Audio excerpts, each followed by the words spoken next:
Hello बच्चों, हिंदी कक्षा में आपका स्वागत है।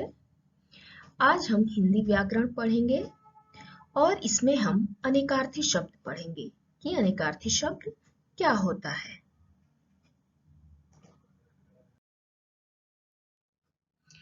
सबसे पहले हम इसकी परिभाषा जानते हैं कि अनेकार्थी शब्द क्या कहलाता है। अनेकार्थी शब्द वे शब्द होते हैं जिनके एक से अधिक अर्थ होते हैं, यानी कि ऐसे शब्द जिनके अर्थ एक से अधिक होते हैं उन्हें हम अनेकार्थी शब्द कहते हैं।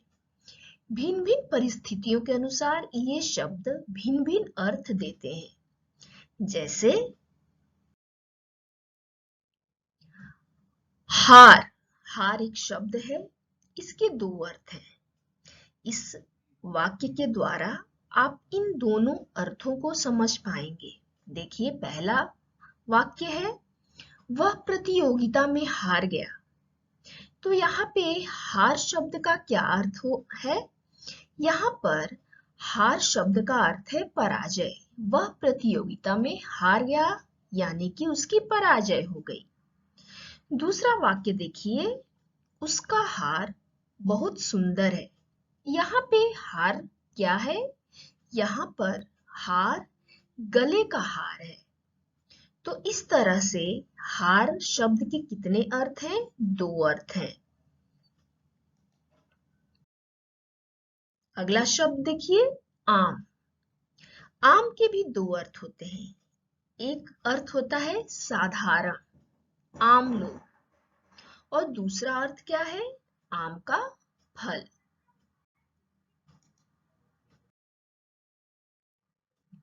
अगला शब्द है सोना।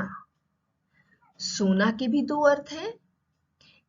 एक अर्थ होता है सोना यानी कि नींद में सोना, और दूसरा अर्थ क्या है?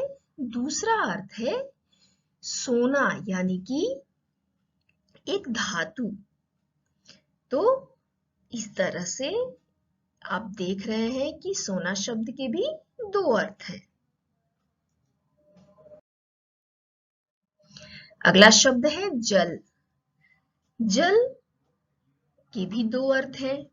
एक जल क्या होता है? पानी, यानी कि मुझे एक गिलास जल दो, यानी मुझे एक गिलास पानी दो। दूसरा अर्थ क्या है?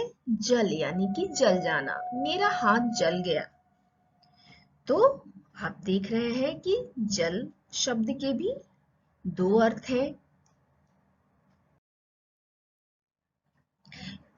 कुछ निम्न शब्द हैं जिनके एक से अधिक अर्थ होते हैं।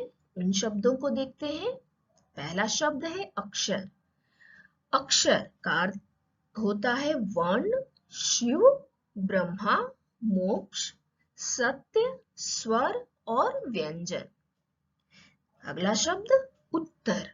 उत्तर एक होता है उत्तर दिशा, दूसरा जवाब, बाद, ऊपर वाला या पिछला। कर। कर का अर्थ है हाथ, किरण, टैक्स, ओला, हाथी का सूंड। दल। दल का अर्थ होता है सेना, समूह, पत्ता, पंख, पक्ष, पंखुड़ी इत्यादि। तीर। तीर का अर्थ क्या है? नदी का किनारा, पास, समीप और बाण। अगला शब्द है मत। मत का अर्थ होता है राय, वोट, मना करने के संदर्भ में संप्रदाय। फल। फल का अर्थ है परिणाम, खाने का फल, चाकू या तलवार का फल का। द्विज। द्विज का अर्थ है पक्षी, ब्राह्मण, दांत, चंद्रमा और द्विजन्मा। पतंग। पतंग का अर्थ है सूर्य, पक्षी, कीट पतंग, गेंद और नौका। इसके अलावा भी बहुत से अनेकार्थी शब्द होते हैं। उम्मीद करती हूँ कि आपको समझ में आ गया होगा कि अनेकार्थी शब्द क्या होता है। इसके साथ ही यह वीडियो समाप्त करती हूँ। अगले वीडियो में हम फिर मिलेंगे। धन्यवाद।